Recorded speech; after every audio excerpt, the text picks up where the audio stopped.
안녕하세요. 오늘은 6월 26일 연중 12주간 수요일입니다. 오늘 복음 말씀은 마태복음 7장 15절에서 20절이죠. 오늘 말씀의 제목을 든다면 거짓 교사들이라고 말할 수 있겠어요. 오늘 복음은 제자들에게 말씀하셨는데 거짓 예언자를 조심하라고 하면서 그들은 양들의 옷차림을 하고 가까이 오지만 속은 개걸든 이리들이다 하고 말씀하세요.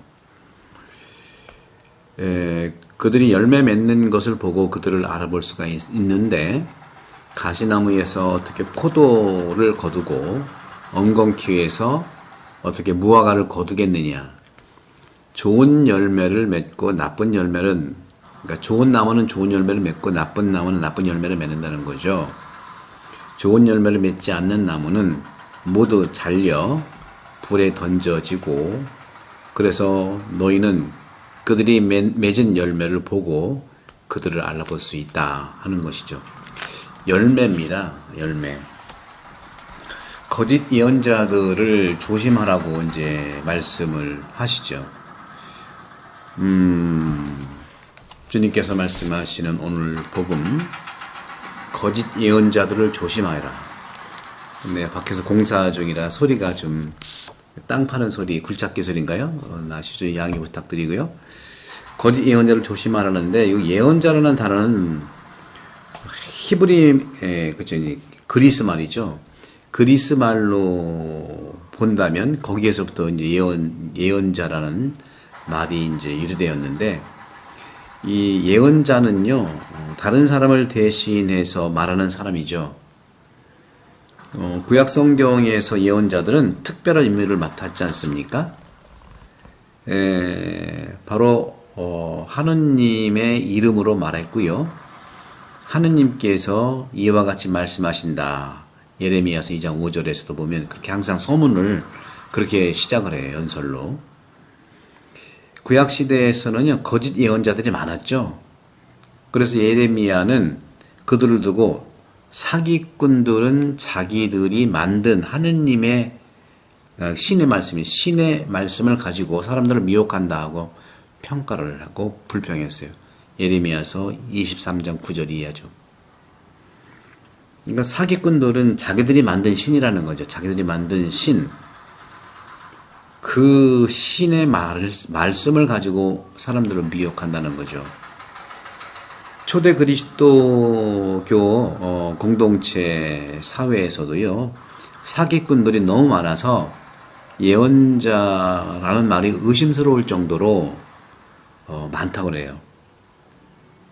오늘날 교회에서 예언자라고 하는 이 단어는 사라진 것 같은 단어죠. 하지만 사입이라는 말로 많이 거짓 예언자는 오늘날에 있어서 많이 이제 이단자들 또 얼마 전에 이제 우리 홍성남 신부님께서 가톨릭에서 이제 사제하다가 파면된 신부들의 이런 여러 가지 내용들을 말씀드리잖아요. 마찬가지입니다.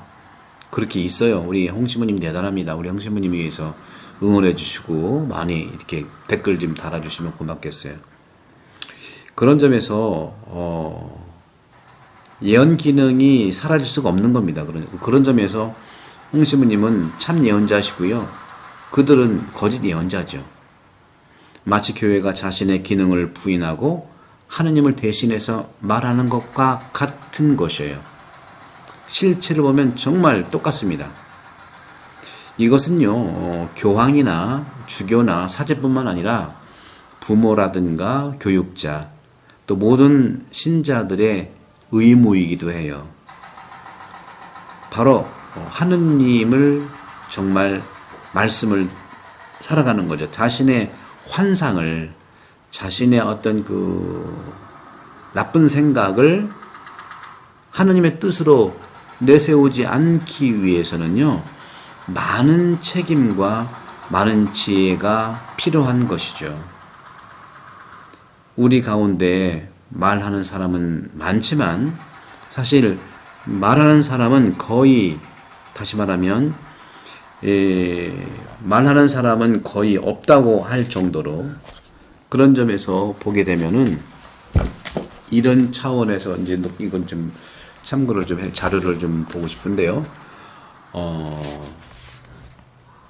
이 말씀을 우리가 이제 알아들을 수 있는 것은 이제 여기서 좀 보겠습니다. 네. 그런 점에서 우리가 이제 여러 가지 차원에서 우리가 말씀을 좀 할 수가 있는 거죠. 네, 죄송합니다. 그렇죠. 많은 것들을 우리는 말을 하고 있죠. 그런 점에서 고백자 막시무스 성인께서는 이렇게 말을 해요. 하지만 말은 많이 하지만 실천은 조금밖에 안 한다는 거죠. 그래서 이런 것이 우리에게는 상당히 위험한 거예요. 적어도 우리에게 기도를 해야 되지 않겠습니까? 적어도 주님 은총을 허락해 주시지만 근본적으로는 우리가 살아가는 데 있어서 당신의 형벌을 받지 않기 위해서 당신의 말을 거짓으로 말하지 않도록 우리가 기도를 해야 되는 것이죠. 이런 점들은 우리가 정말로 주님께 청해야 되는 겁니다. 은총을 우리가 받으면서도 우리가 주님의 형벌을 정말 피해달라고 그리고 당신의 말을 거짓으로 말하지 않게 해달라고 기도를 항상 해야 됩니다. 이거 굉장히 중요한 부분이에요. 거짓 예언자들은 자기가 모든 것이 하느님의 말씀을 산다고 그렇게 기준을 세우는 것이죠. 그렇기 때문에 우리들은요, 그들의 열매를 알아볼 수 있을 거라고 주님께서 말씀하셨잖아요. 영성적인 차원에서도 영적 그 기록과 문헌에서도요, 참 예언자를 식별하는 규칙이 바로 생각의 분별에 적용되는 겁니다. 제가 영혼돌봄이라는 책을 출간했잖아요. 여러분 그 책을 자세히 보시면요, 이런 기준들, 성찰과 식별의 내용들이 다 나오는 겁니다. 우리의 머리는요, 영감으로 가득 차 있어요. 어떤 것을 따르기도 하고 어떤 것을 거부하기도 하잖아요. 때로는 여기저기로 내던지기도 합니다. 하지만 이 싸움은요, 내부적인 것이기 때문에 우리 마음속에서 무슨 일이 일어나는지 아무도 추측할 수가 없는 거예요. 자기가 자기 말로 확신할 수가 없다는 것이죠. 모든 이 비밀을 정당화하는 것은 모든 사람이 원하는 것은 무엇이든 자유롭게 생각할 수 있다는 것이 원칙이지요. 적어도 이 자유는 당연히 보장돼야 되는 거죠. 하지만 우리는 고린도전서 6장 12절처럼 모든 것이 나에게 허용되지만 모든 것이 유익한 것은 아니라는 것을 바울 사도가 강조하는 것이죠. 나는 내가 자유롭게 할 수 있지만 모든 게 내가 허용되는 게 아니에요. 내가 받은 권리가 없는 거예요. 함부로 말할 권리가 없는 거예요. 이런 말을 잘 보여주고 있는 것도 역시 예수회를 창설한 로율라 이냐시오 성님께서도 그렇게 말하고 있는 거죠. 이냐시오 로율라는요, 하느님을 섬기도록 재촉하는 생각으로 용기와 평화를 찾았지만 세상적인 것은 백일몽이잖아요. 그렇잖아요. 따라서 세상적인 이러한 백일몽과 같은 이러한 모든 것이 마음을 불안하게 만들고 힘을 빼앗아 가잖아요. 예레미야 예언자는요, 이렇게 말했습니다. 거짓 예언자들이 사람들이 좋아하는 것만 선포한다고 비난하는 거예요. 사람들이 좋아하는 것만 선포하는 거. 어떻게 그 예언자일 수 있겠습니까? 사람들을 위해서 하느님의 뜻을, 하느님의 말씀을 전해야 되잖아요. 침묵의 위험을 무시하고 들을 수 있다는 그런 차원에서 그런 부분들을 본다면 우리가 참으로 우리가 여기서 이제 볼 수 있는 것도 그렇습니다. 우리 정신에 일어나는 것을 다 맞출 수가 없는 거예요. 이 비밀의 정말 의로운 부분들은 바로 우리 모두가 알고 있는 것처럼 모두가 원하는 것을 생각하는 자유는 있지만, 적어도 이 자유는 보장되지만 바오로의 통찰은 정확하게 맞는 것이죠. 말씀드렸잖아요. 나에게는 허용되지만 모든 것이 유익한 것은 아니라는 것이죠. 그런 점에서도 예레미야 예언자들은 이 거짓 예언자들을 고발한 거예요. 어떻게 해요? 정말로 사람들이 원하는 것, 사람들이 좋아하는 것만 선포하기 때문에 그런 것이고요. 그리고 그들은 어떤 위험, 그 시대의 위험을 모르고 있는 거예요. 모르면서도 좋아하는 것만 자꾸 추구해서 입에 맞는 것만 얘기하는 것이죠. 그런 점에서 우리는 즐거운 생각에 기꺼이 빠져들기도 하지요. 아마도 그 순간에는 우리에게도 깨달음을 주는 것처럼 보이지만 이 순간 우리는 그 생각에 실망하게 될 것입니다. 이 경험은 우리가 우리 자신의 즐거운 환상이나 하느님의 말씀을 거짓으로 해석하는 사람들의 아첨하는 말에 다시는 속지 않도록 도와줘야 한다는 것이죠. 좋은 나무는 좋은 열매를 맺고 나쁜 나무는 나쁜 열매를 맺는다 주님 말씀하셨죠. 이러한 예화는요, 매우 단순하고요, 간단하고 다양한 상황에 적용할 수가 있어요. 영성가들은요, 영적 저자들은 인간의 마음과 관련해서 그것을 더 기꺼이 사용하고 있는 것입니다.